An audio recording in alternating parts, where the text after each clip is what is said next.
Hello, blondies! It's your favourite Atomic Blonde here with my Sunday lunch.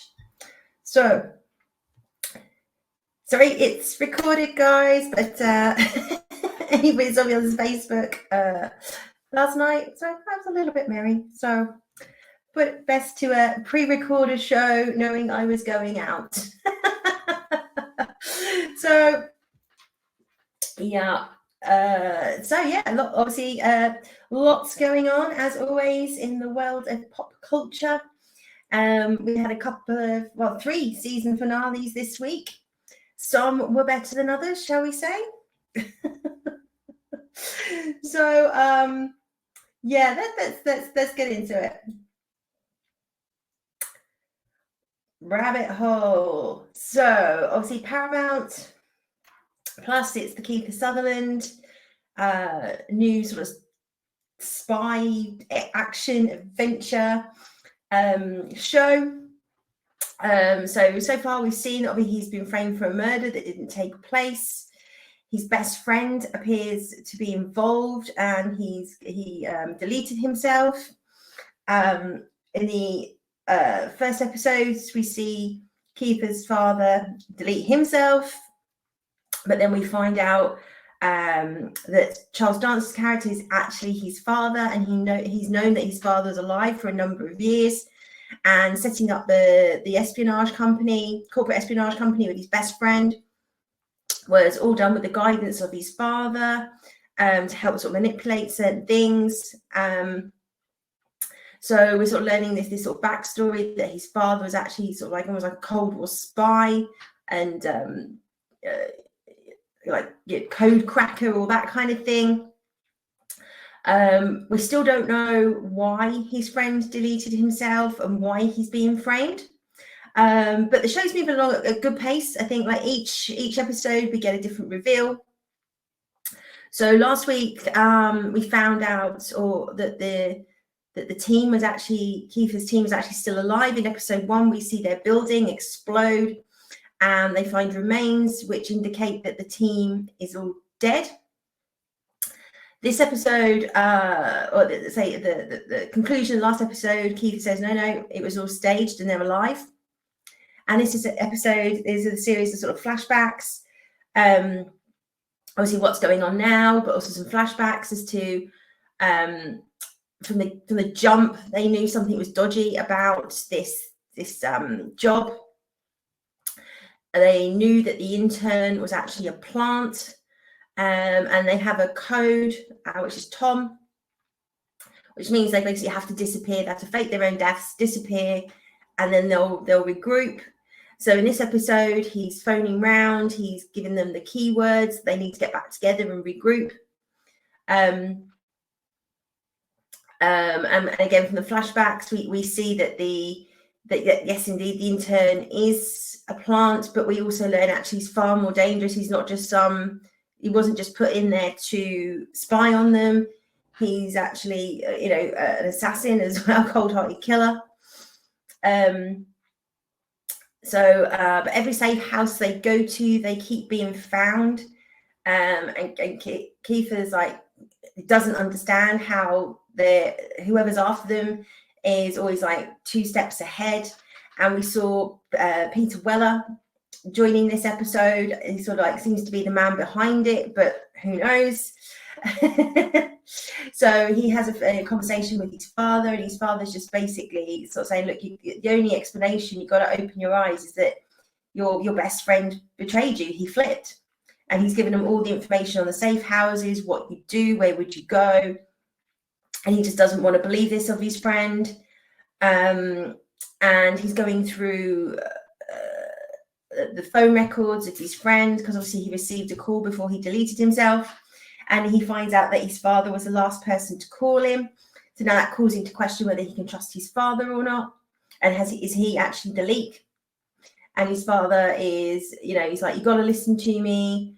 I know you flipped because, the last thing he said to me was like, he's sorry, he didn't have a choice. So he's like, I'm not the leak. Your friend was, and the sooner you realize this, the better off we'll be. And he's like, well, why should I trust you? And he needs to get to speak to his team. And then Charles Dance goes on to say, well, that's the other thing you don't know. And again, we see a flashback. And even though they'd obviously rigged the building to explode and were about to fake their deaths, the Charles Dance had gone after the intern. Him and Kiefer said, look, Charles Dance sees him as a loose end and was like, we should take him out. And Kiefer's like, no, we don't need to kill like unnecessarily. And then say Charles Dance goes on to explain, well, he's a lot more dangerous than we thought. And he went, oh, you tried to kill him. And he's like, yeah, and he nearly took me out. And we see a flashback that he stabs Charles Dance. And early on in the episode, we see he's bleeding. And he says, look, this kid's a lot more dangerous than we thought. And goes on to explain that, in fact, his team is dead. So the intern goes in and shoots them all, chucks them down the lift shaft. And they'd put like fake bodies to be found, and they'd extracted like a tooth each so they could find that in the wreckage, like for DNA and such. But they were actually in the building, and the FBI agent manages to sort of figure this out because she's been poking around. And there was a comment from the woman that sort of said, oh, she's just restocked her wine fridge and it's very expensive wines. And she goes around, looks at the apartment and realizes that the wine fridge has been cleared out. So she knew something was up. She was planning something to go to the building. And then actually she phones her, that she hears this phone, and then discovers a lift shaft and the 3 bodies down there. So this is kind of the big reveal of this episode. So every time it's like Kiefer feels he's in control and he knows what's happening, he then finds out that he doesn't know. And again, it's like, can we trust the father? Can we not trust the father? Can we trust the girl that's with them? Because obviously it came out that she stole this $26 million in Bitcoin or something. So again, she's a bit like, is she involved? Is she not involved? And there's this kind of, the father's trying to get him not to trust anybody other than him. She's saying, this is what he's doing. He's manipulating you and you can trust me. And I think he was just at that point, goes, I don't flipping trust anybody. So yeah, I'm still enjoying this. It's very twisty turny. We get a reveal, then we learn that reveal is not what we think it was. So yeah, I'm still really interested in seeing how this ends up and plays out. And we still don't know why all this has happened. And I think obviously that will come probably in the last few episodes. Or if it gets to season 2, is it going to be one of these ones that we don't find out for a number of seasons? I don't know. But great acting. Kiefer, Charles Dance, you're always going to get good, strong performances with those, and the dynamic between them, really enjoying. And I do like this, that we're sort of still telling the current story, but we've got a few flashbacks of how we've ended up where we are. It's not too confusing to follow. So yeah, still really enjoying Rabbit Hole. Can't wait to see how it concludes. So, and talking of conclusions, oh Lord, this has not been a good season. I've never been a massive fan of Mandalorian. I thought season 1 was quite solid. Season 2, a bit more of a mixed bag, but overall, quite a gratifying ending with the whole Luke coming back.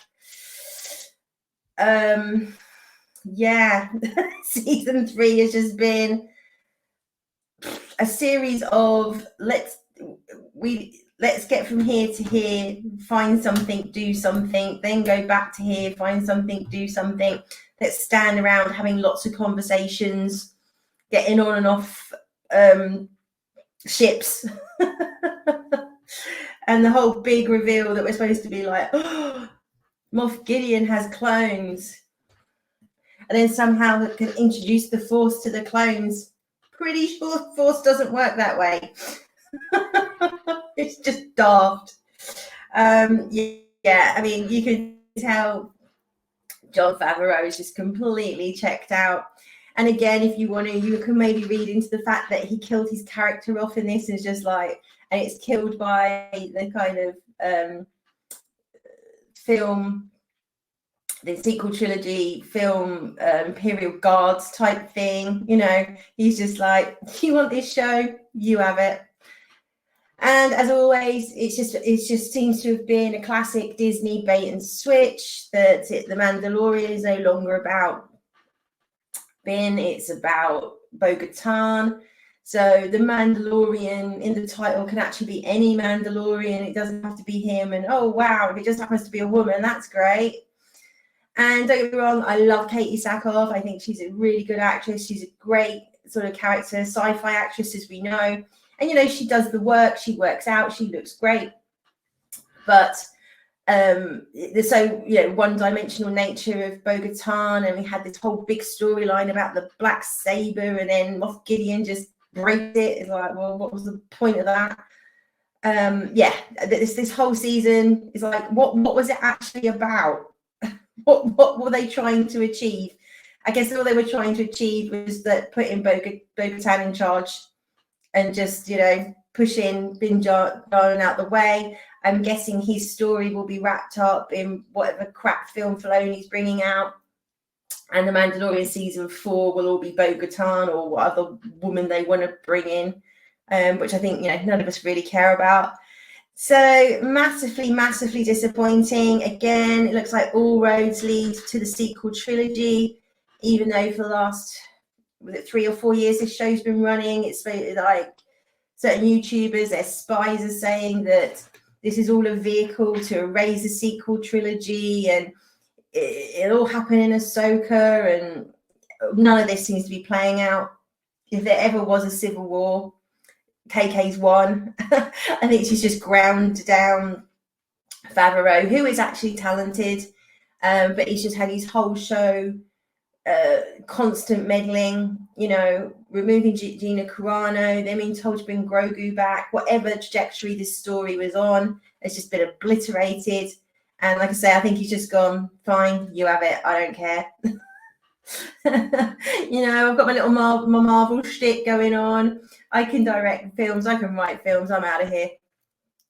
And quite frankly, I don't blame him. Yeah, it's really massively disappointing season that just seemed to be he's like bathed in the waters of Mandalore, and he's adopted Grogu. That took eight episodes, or how many episodes? 8 episodes to tell us that. Oh, great! Can hardly wait for season 4. Very disappointing for a season finale. There's a couple of good points, I guess, like some of the action scenes in the finale, but again, just ridiculously unnecessary things with the shields, and R4 taking down all these pointless shields. I mean, it's just like, what? And just Grogu with his blooming IG-11 thing just going, no, yes, no. Oh, please. Yeah, I'm completely checked out. I will probably look at Ahsoka. The trailer did look quite good, but you know, I don't think that's going to be the vehicle to erase the sequel trilogy any more than this was. But we'll see. But that's the only thing I've kind of got any hope might be quite good. I didn't finish Andor. I might go back now. I can sort of binge watch it. It might be a bit better with the pacing, but I say I just got bored. But I have heard good things, so I might give that another go. But as for the films coming up, please, it's just like, shoot me now. Yay! What we need is another Rey Skywalker film. Said no one ever. What are Disney thinking or not thinking? They're just doubling, quadrupling down. KK is just showing, you know, the narcissist we know she all is. Like, yeah, I will be proved right. And yeah, you go waste $250 million on something that no one's going to bother watching. Fill your boots. And then that's for the other 2 films that are announced. Yeah. Say the Filoni universe is just imploded with season 3. So who cares about that? Do we care what happens to Bin now and Grogu? No. Yeah. Star Wars, I think there's been a life support, but for me, the plug has been pulled. So really sad because I'm a massive Star Wars fan, and yeah. Anywho, talking about season finales and how one is completely wrong to how do you get it right? Picard. Oh, I love this season so much. It's not perfect, and I say that every week. There's things to nitpick over. There's things as like Star Trek fans, you go, well, would that have happened? And back in this TNG episode, this happened, and da da da da da. But overall, you know, some of its parts, this was so entertaining, so fun.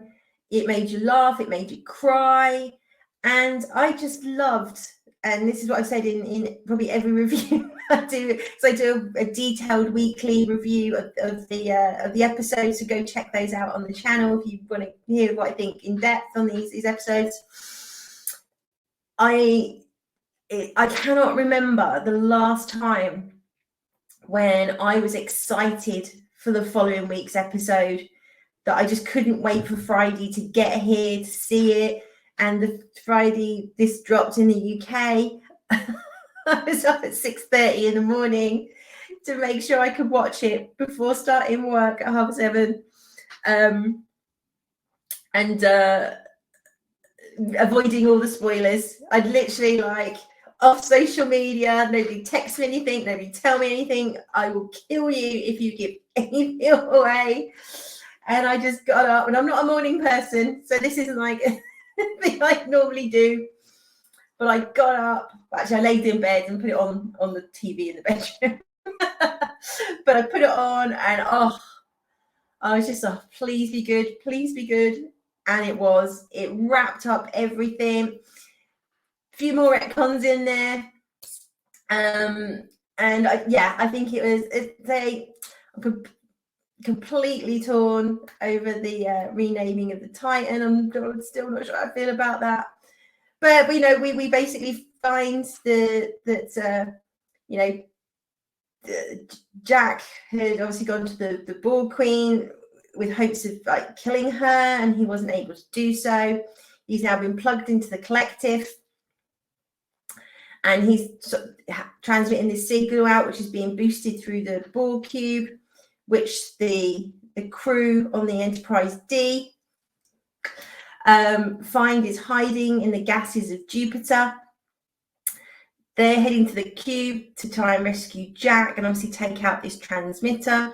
Meanwhile, on the Titan, the last handful of remaining crew, including Raffi and Seven, are still back. The Titan, they managed to get the bridge by shooting the infected crew members, but transporting them to the transport room and locking them in there.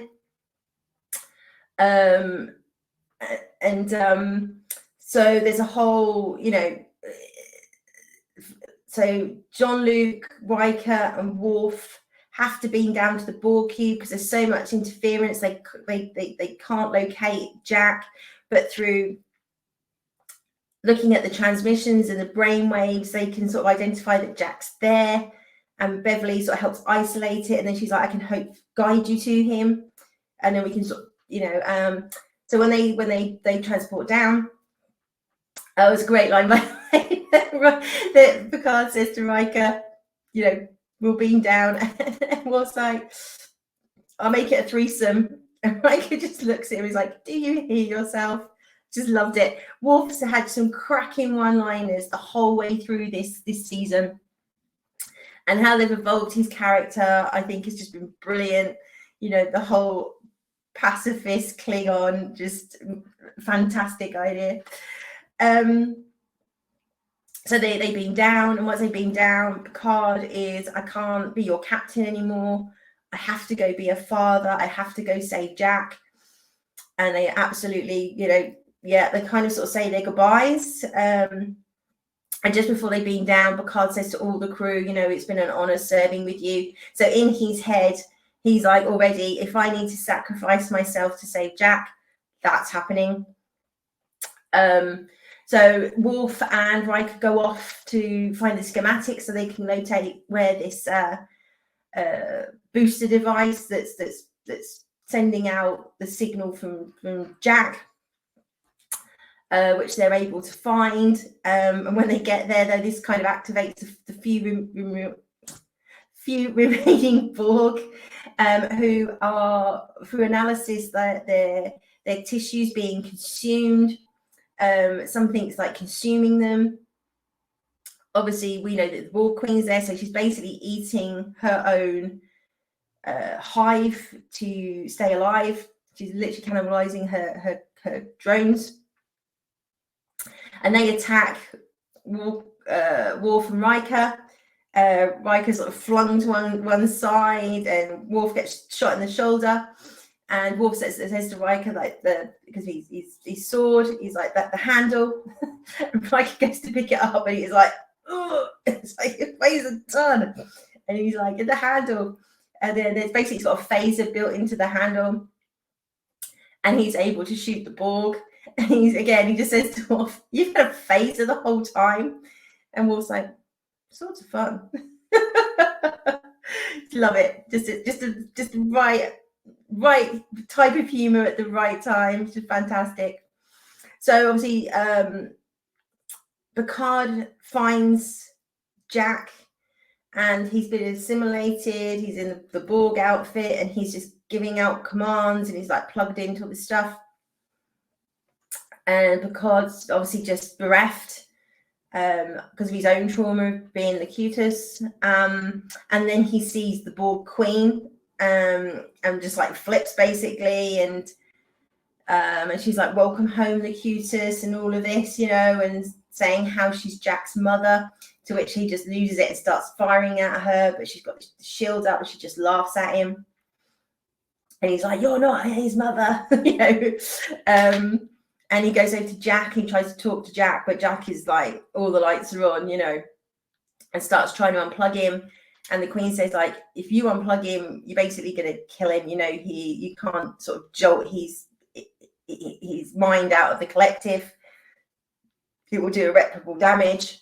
And sort of initially, he keeps going because he's almost like, I can't leave Jack as part how he is.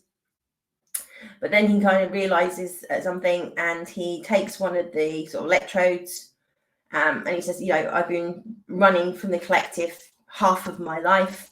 I swore I'd never be part of it again. I don't, ever be assimilated.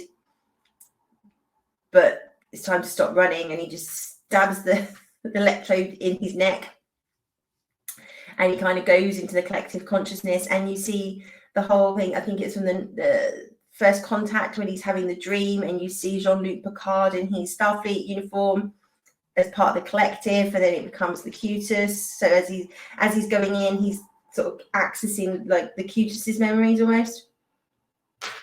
And then he finds sort of Jack in there, and he tries to talk to Jack and says, I'm kind of here to bring you home. And Jack's, I am home. I'm not alone here. I can hear them all. I can feel them all. There's like this peace to it, that he's almost like content to be there. And Jean-Luc kind of resigns himself to the fact that, well, if you're not, because the only way he can come out without damaging himself is if he wants to come out. So Picard just says, you've changed my life forever. I was always searching for something, and I didn't know what that something was until, he found out about Jack. And this kind of triggers something in Jack. And Picard just says, well, if you're not going, I'm not going, and just hugs Jack. And then you sort of see some flashbacks from like Jack's point of view, where he first met Picard, and then you see them when they're in 10 forward, and they're talking and laughing. And when he came round after being hurt by the gases, Jean-Luc and his mother were there, and, it sort of triggers his humanity. And he realizes that he's not alone, and he's loved, and he's got family, and it jolts him. He's able to extract himself from the collective. And while all this has been happening, back on the Enterprise, they've Riker and Worf have sent the schematics through. They found that this booster is right at the center of the cube. There's a great scene where, so they don't know how they're going to get to it, but Data says, I can do this. And they're like, it's impossible. A computer can do it. And he's like, trust me. I can feel it in my gut. I can do this. And they like, initially they're like, and then he's like, trust me. And they're like, okay, go for it, Data. And there's this great bit where he then flies the Enterprise into the center of the cube. Because I think I said on my video, like, Star Wars, hold my beer. Just fantastic. You almost do like the Death Star run, going through, blowing things up to get to the center of the cube. When they get there to blow it up, when they sort of, like Geordie's enhanced eyes and Data can see that actually how it's been connected to the cube. If they blow that up, they'll take out the whole cube, which means killing everyone that's on the cube, which is like obviously Jack and Picard and the others. And they all sort of, look, and they look at Beverly, and Beverly's like, there's got to be, something else. And they're all like, there isn't anything else.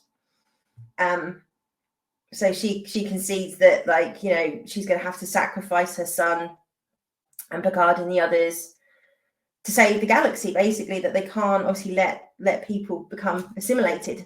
So they're sort of resigned to this. Riker and Worf hear the conversation, and they're like, because they say, well, once you blow it up, you've got about a minute to get out of there. We can transport you on board now. And Riker's like, no, I'm not leaving him. Jean-Luc has been there, for my entire life. At least I can do is give him a minute. So him and Worf go off to try to find Jean-Luc and Jack.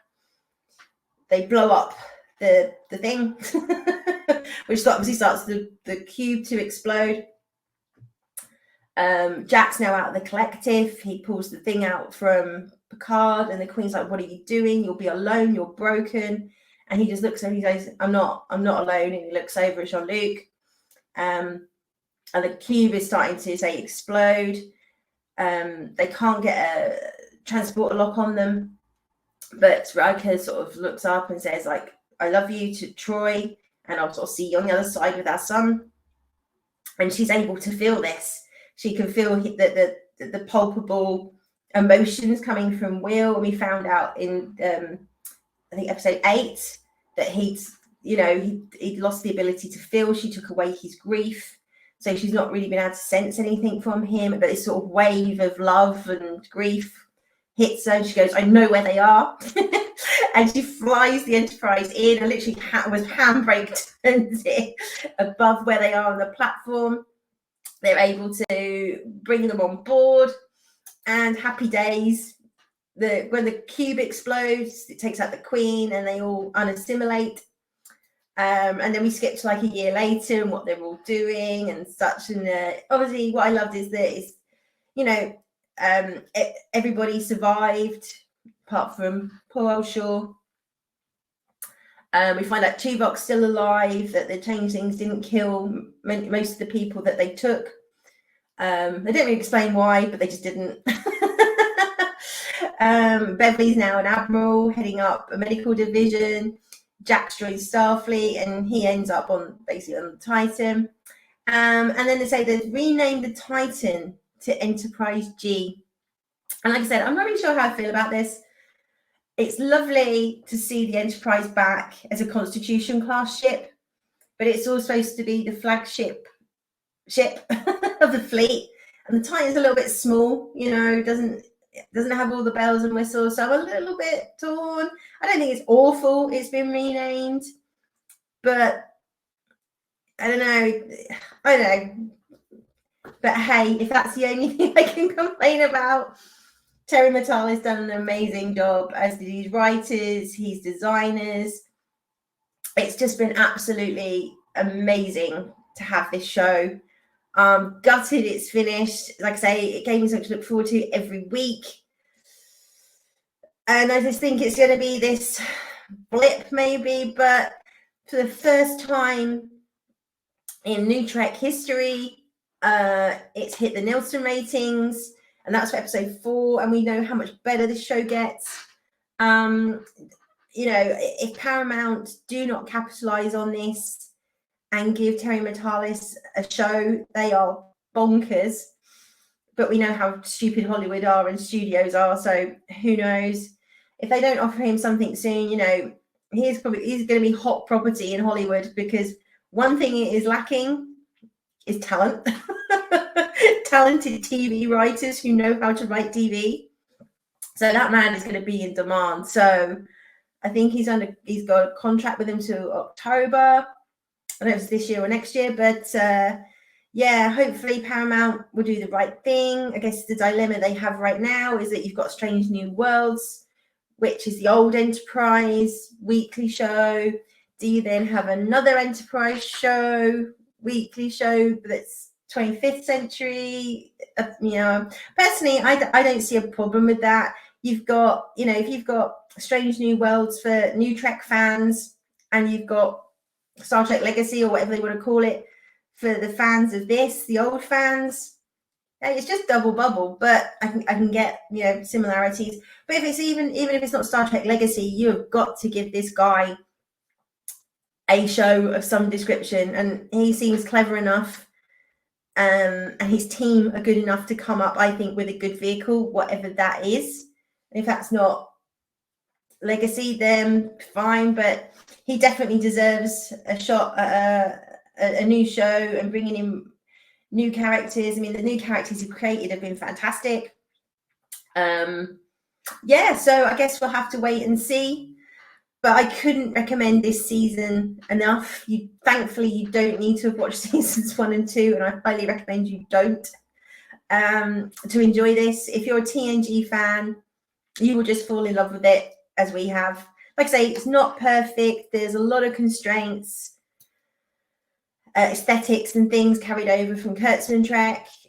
You can nitpick at stuff, say, should he have renamed the Enterprise? And there's some contrivances in there, you know, getting from A to B. But, you know, you've got 10 episodes. He didn't have a lot of money. He didn't have Kurtzman's budgets. And knowing all of that, to see what we actually got is phenomenal. I am just gobsmacked, and bringing back the Enterprise D was just the cherry on the cake for this. So, yep, I loved it. Not perfect. Probably an 8 or 9 out of 10 for me. Maybe a 9 for the Enterprise D. I would love to see where this goes. And of course, the great retcon, we've had several in this show, was bringing back Q. So mid-credit scene, Q is back. And I just think that is fantastic. So again, chef's kiss to Terry and team. Stroke of genius. It's like the universe feels smaller without a Q in it. Do you know what I mean? So yeah, go check out Picard season 3. All 10 episodes are there now, so you can binge to your heart's content, you lucky people. And yeah, a little, I said in my review the other day, it's a flower in an oasis. I don't, what I think is like a flower in the desert or oasis in the desert. You don't really get a flower in an oasis. That makes no sense whatsoever. But you know what I mean. It's a little gem that we never thought we'd get.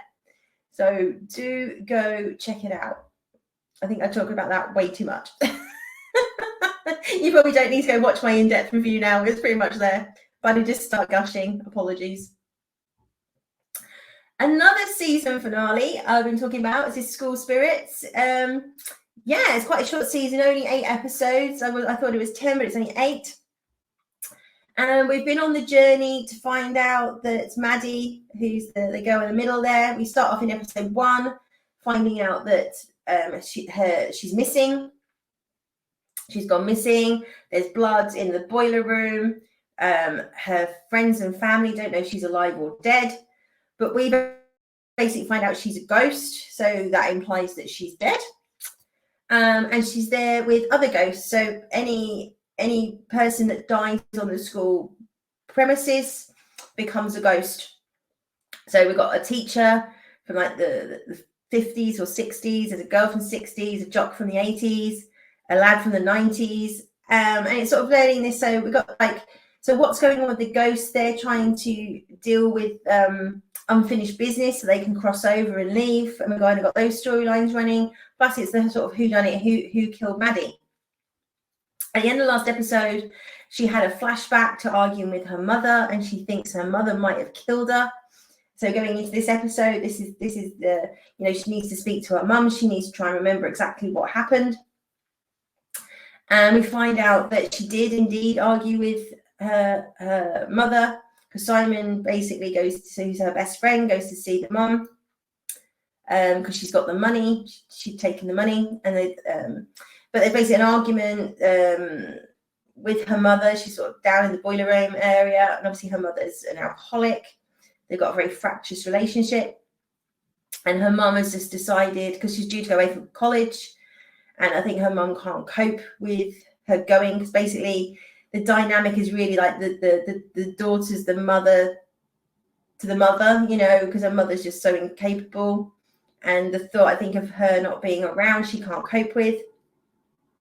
So she said to her, "Oh, I bought this cabin up north. We're going to move. We're going to start fresh."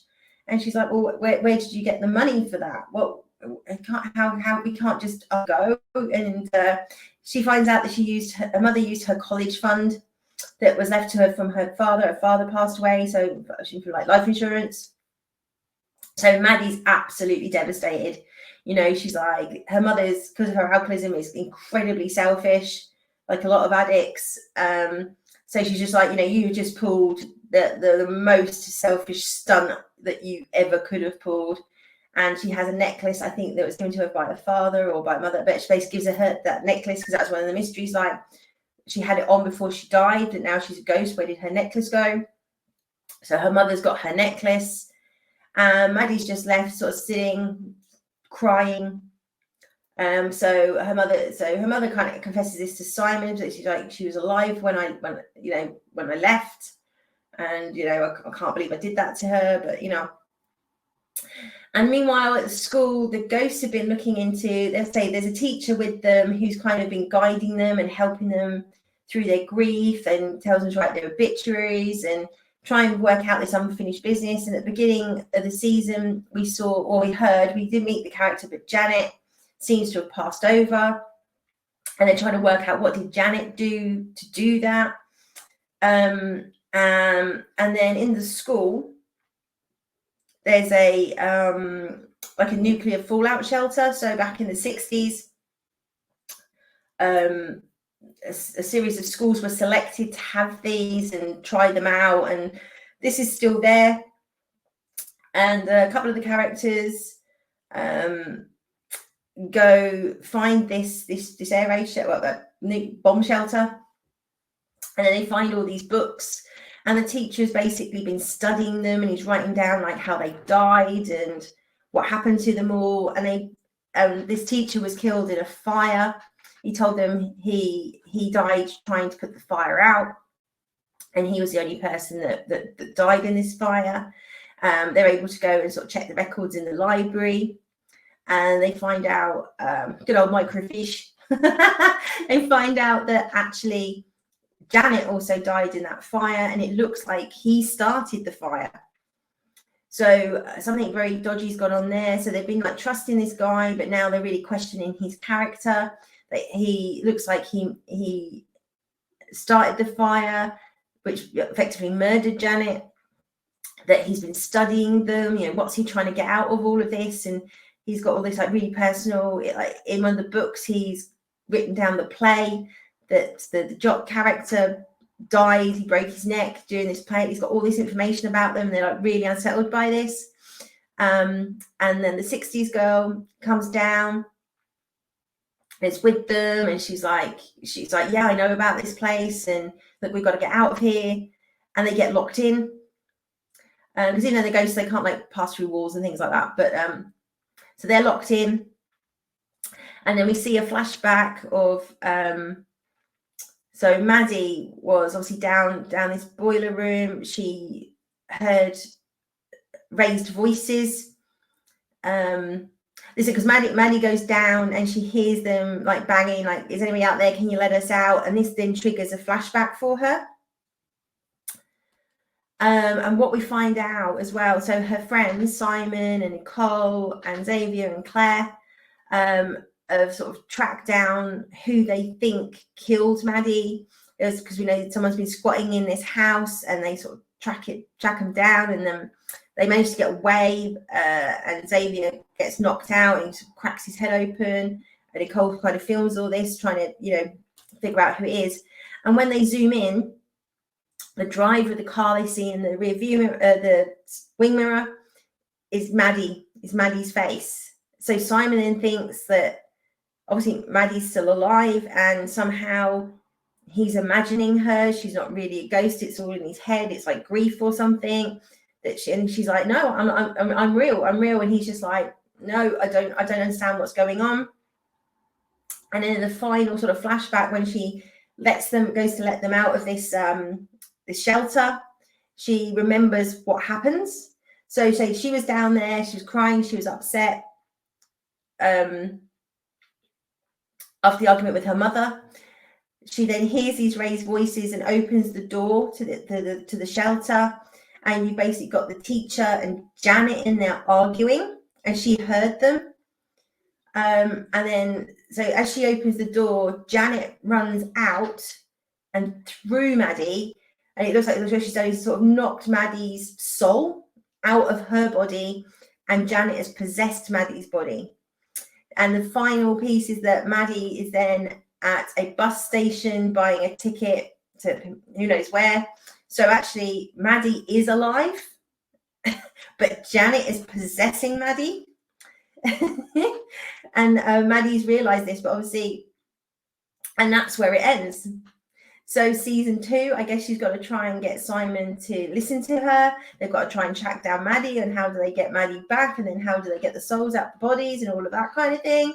So overall, I quite enjoyed this show. Like I say, it's not rocket science, a little bit leave your brain at the door. It's kind of young adult, but I've really enjoyed the sort of twists and turns and the whodunit, and someone's being blackmailed, and the dynamic and the friendship between her and Simon is lovely. So yeah, I've actually quite enjoyed this. It's quite a nice little bit of light-hearted TV, and I hope we do get a season 2 as to how do they get Maddie back in her body. But I did not see that coming. Good little twist at the end. I kind of went along thinking, like, is she actually dead? Maybe she's in a coma, given that she could talk to Simon and they can't normally interact with the living at all. Or there's something around how could Maddie hear the ghosts when they can't interact? So anyway, lovely little show. Really enjoyed it. Go check it out. It's on Paramount. So all 8 episodes are there now. Cool. So obviously I do reviews, but also I just like to talk about kind of what's going on in pop culture news before going into the last little bit. So a bit of a crazy week as ever in Hollywood. It always just seems quite bonkers as to whatever's going on. So obviously there's big news around unfortunately for Jonathan Majors. This is always horrible to see. He's pretty much been dropped from everything other than Marvel at the moment. Since being charged with assault, so they are going ahead with that. He's lost his various contracts and representing brands. He was doing something with the army adverts, and other women have now come out and said, yeah, he's there's a history of this kind of behavior.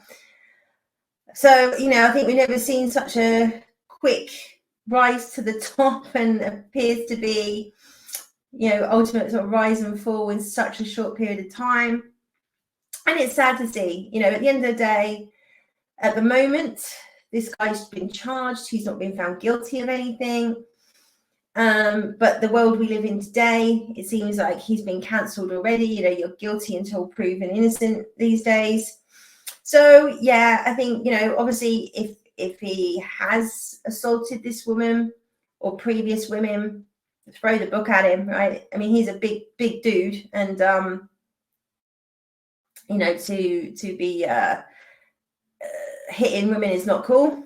But if he hasn't done it, you know, his career is kind of over. We see that, you know, Hollywood isn't very forgiving. It sort of seems to pick and choose who it does or doesn't go after. And I think a lot of things that, yeah, so the US Army, he's lost, his management team, his PR, various brands, Valentino, other film and TV projects. As I said, he's not officially been dropped from Marvel yet, but obviously his character Kang is central to where Phase 5's going. Who knows where that's bloody going, but anyway. Yeah, but I think I just more want to say that I'm just really not comfortable with, you know, this kind of you're guilty until proven innocent world we live in today. And like I say, even if all charges are dropped or he's found not guilty, it's going to be a hard road for him to, you know, come back. He's always going to have that stigma around him, and very few actually manage to claw their way back, unfortunately. But like I say, I think it's absolutely right. It should be reported. If he's guilty, damn right. But to take everything away from him where he's not even been proven to have done anything yet, you know, and then when you see this against Ezra Miller, where actually we've seen evidence of him assaulting a pregnant woman, all the crap that's going on around him, but, you know, you have the shield of mental health or your sexuality. So sexuality trumps color, it looks like. So who knows? Well, he's certainly got some goods on someone. But I think it just beggars belief that Ezra Miller still seems to have a career, his movies coming out, and this guy has just been completely frozen out of Hollywood on an accusation at this point. As I said, if it goes on to be true, as I often say on these things, you reap what you sow. So yeah, strange times we're living in, judgmental times for sure. And it just seems that, you know, it's one rule for some people, another rule for others. I mean, but I guess, you know, Hollywood is one big cesspool of hypocrisy, quite frankly. As we've seen actually with the whole arguments around Little Mermaid being race swapped to this Lilo and Stitch, and the actress who's been casted as Lilo is not dark enough, even though she is of Hawaiian descent, albeit, you know, she's mixed race. I think it's Filipino, Irish, and Hawaiian. But she can pass as white, which is, you know, the worst sin apparently you can have. You know, you can't help what colors you're born, but apparently in Hollywood it is your fault. So, and we've also got this massive backlash going on with Netflix that they've cast a black actress to play Cleopatra, even though historically, obviously, Egypt is in Africa, but the lineage of Cleopatra is, again, white or white passing, if that's what Hollywood want to call it. So to cast a black actress as you know, the Egyptian culture, the Egyptian people are actually up in arms over this. And it's a typical American arrogance, Western arrogance, if you want to call it that, hey, we know better than you, and you just need to accept that actually she was a strong, powerful African American or African woman. I don't know. We are in clown world right now. You know, on the one hand, we get, if you race swap white to black, we get that it doesn't matter. It's the right actor or actress is being cast for the job. You're all just being racist. It doesn't matter. It doesn't matter. It doesn't matter. Do it the other way around. Everybody's in uproar. How dare you have this light-skinned girl playing this character who's clearly more dark-skinned? Doesn't even matter that she has Hawaiian blood. She's not Hawaiian enough. Or we see this a lot. You know, you're not black enough. You're not Hawaiian enough. You're not dark enough. You're not Latino enough. The sheer levels of hypocrisy are off the scale. And, you know, some of this stuff, I think it really doesn't matter. You know, it doesn't matter that Samuel L. Jackson played Nick Fury, was bloody brilliant at it, and I love that. But some characters, it is kind of fundamental. Same as, like, you know, making the Doctor a bloody woman and a useless, self-centered, obnoxious bint at that. So don't start me. Yes, I think some contexts it really doesn't matter. In other contexts, certainly historical. There's a show here in the UK about Anne Boleyn. It was one of Henry VIII's wives, and they cast a black actress for that. And we got, well, it doesn't matter, and it makes it more accessible for modern audiences.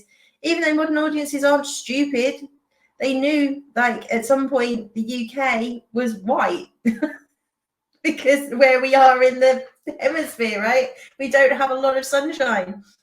And certain points back in time, that's what we were. That's what the UK was. And it's changed, you know, over the years. We've had loads of different cultures coming in and made this country richer for it. I mean, hey, the food is off the scale in the UK now with all these different cultures, and I wouldn't change it for the world.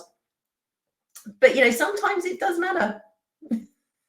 But I think it's just the hypocrisy of when you can swap and when you can't swap.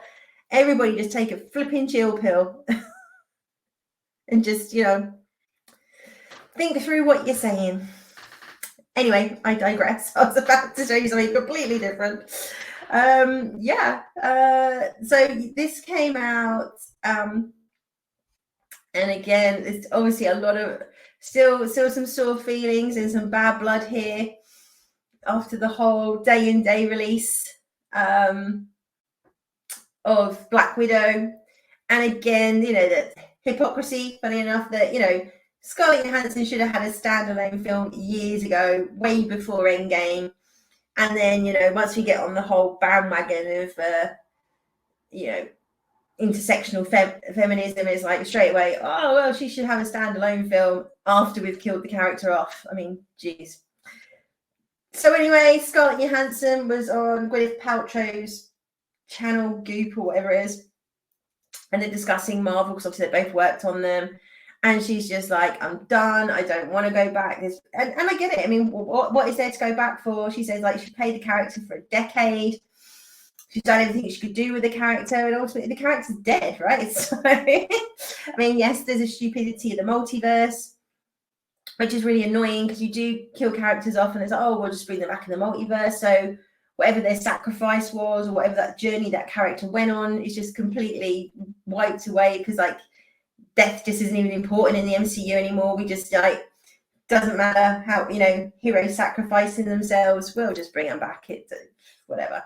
So yeah, I think Scarlett Johansson has put a very clear, not in a million years am I going back to that. And again, you know, it does feel like, say, this goes back to the settlement, her being sort of shafted on her contract, really. And I think it's just not a big story in itself, but again, I think it's, you know, we're just seeing the, you know, the Marvel MCU imploding in real time.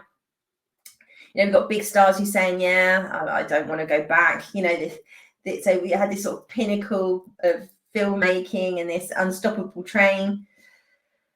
Well, this unstoppable train is derailing big time. And when you get people like, you know, Chris Hemsworth saying, yeah, I'm not coming back if you portray my character like that again. And Scarlett Johansson going, yeah, I'm done. I've done everything I need to do with this character. I think absolutely Chris Evans would go back because he's realised he's nothing without Captain America. He's not the big film star he thought he was. And again, Robert Downey, he's like, you know, he's remade his money. He's off doing whatever he wants to do. He doesn't need to come back. If he gets a large tax bill, maybe. But these guys, you know, are sort of seeing the writings on the wall for this universe. And they're like, yeah, I'm all right, thanks. I'll go with my strong legacy and having these billion-dollar making films. I don't really want to be associated to these ones that are just bombing. And who can blame them at the end of the day? I certainly don't. But yeah, it's sad to see this decline in slow motion. And lastly, and again, I'm not going to put much weight in this, I have to say, first social media reactions are in. Apparently, the Guardians has been released in Paris, and sort of early reviews are in. Now, again, whether this is real, I think this is probably the media. So as you would expect, everything coming through is pretty gushing. Guardians of the Galaxy Volume 3 is brilliant end to a brilliant trilogy. It's very funny, emotional, and everybody gets their standout moment. And Will Porter Warlock is terrific. And yes, he should get his own movie, because this is the greatest thing that's been introduced. It's the last greatest thing. After seeing it twice, I can safely say Guardians completes the perfect MCU trilogy. It's heartbreaking and hilarious. Lovable weirdos, big Marvel action, and goofy jokes, which not great. Rocket's origin story is beautiful and heart-wrenching. This movie, my heart is full and broken at the same time. So that would suggest, we've heard rumors, obviously, maybe one, if not more, of the Guardians is killed off in this. So yeah, but again, it's all of it is gushing. Now, I'm not saying that's not true. Yeah, first reactions are positive, but you know,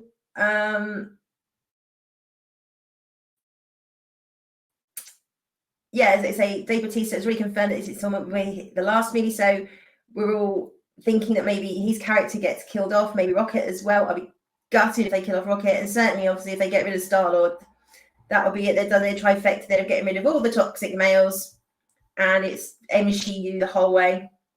So yeah, just a call out to say, so far, everything coming through is, oh, this is great, it's amazing. But we always know sort of the first reviews that come out tend to be Marvel stan, or media who will not speak out against it. So whether we take these with a pinch of salt, but it could be good. I mean, this was the only Marvel film I'm looking forward to seeing. I've already got my tickets for this. Comes out May 4th here, I think, or May 5th. So May 5th, I think it is. So I'm going to go see this. But like I say, this is the only thing I've been remotely looking forward to. It's actually filmed on location. It's not in the volume, or certainly not completely in the volume. And they're great characters. And I love the Christmas special. And I will say Christmas special. That was fun. Again, it was fun. It's what we want from the Guardians. So fingers crossed. Gunn obviously wanted to go out on a high with this. And I think he was pretty much left alone to do his own thing. If that is the case, it probably is a good film. But boy, have we been burnt by Phase 4 and Ant-Man. So we shall see. We shall see. But I will let you know in a couple of weeks' time what I think. Oh, what could possibly go wrong? Cool. So lastly, yeah, a bit behind the ball on this one, but finally got to go see John Wick Chapter 4. Again, I'd managed to sort of avoid spoilers, which was great. Again, I'm not going to go into spoilers here in case you haven't had a chance to see it yet. But just really wanted to say it's definitely worth going to see it at the cinema. As you'd expect in the kind of film, there's some great action scenes. Some of it is just like you absolutely have to suspend belief. The amount of times John Wick's character should have broken his back in this film, it must be at least, he's like flung against a lamppost, he falls off a building and hits scaffolding, he gets run over, I don't know, about 6 times. Now they have these suits, like business suits, but they have like Kevlar lining in them, so they're like bulletproof. But I don't think that would save you from breaking every bone in your body when you're being flung around in this film. He gets beaten up, he falls off buildings, he gets run over, he gets shot, you name it, it happens to him in this film. And yeah. So from that stance, it's absolutely ridiculous, completely and utterly ridiculous. But at the same time, this is why I love this film. you've got to have a bit of ridiculous in your action films. It's 100% 80s ridiculous in that sense. You know, to blow up buildings and people just come out and sort of pat themselves down and there's not a scratch on them, and being shot with machine guns and not a single bullet hits them. It's that sort of 80s indestructibility-esque in this film. But out of the whole the films, I can see why people are saying that this is their favorite after the first film. I completely agree to that. I love the first film. I thought the second one was good. I think everybody goes the third one. They were stretching the plot. I think if they'd gone from 1, 2 to this, probably could have been a perfect trilogy. But the third one is definitely the weakest. But you need to have seen the third one before going into this one. And like I say, you can watch it. It is watchable, the third one. But just compared to the first, it's lacking. But great performances all the way around. When they go to the Osaka Hotel Continental, the fight scenes in that are phenomenal. Yeah, it was a great romp. I just, again, had a bit of a smile on my face from start to finish. Loved every moment of it. It is long. It's just under 3 hours, but it doesn't feel like it. It really doesn't. This film just pedal to the metal, like from the get-go, is like 1 to 100 and just stays and goes, and it's brilliant, and I loved it.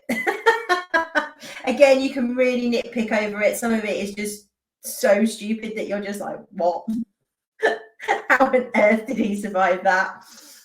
And there's another character in it, and I think I said to my friend at one point, because I'm not really one to talk in films, that really annoys me, but I said, God, why won't he just die? It's like this one character just keeps coming back. It was ridiculous, but ridiculous in that fabulous way that I just loved it.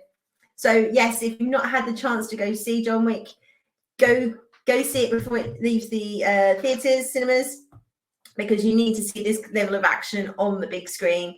It is fantastic. So highly recommend. Probably a 8 out of 10 for John Wick 4, chapter 4. So I think that brings us to the end of a very busy week of finales. Some good, some bad, very bad, very, very bad finales, and some great films. So yeah, we've got, as I've discussed previously, we've got Citadel coming up on Prime. That's starting next week with Richard Madden. So it's 28th it starts. So I will be reporting on that as part of the Russo brothers.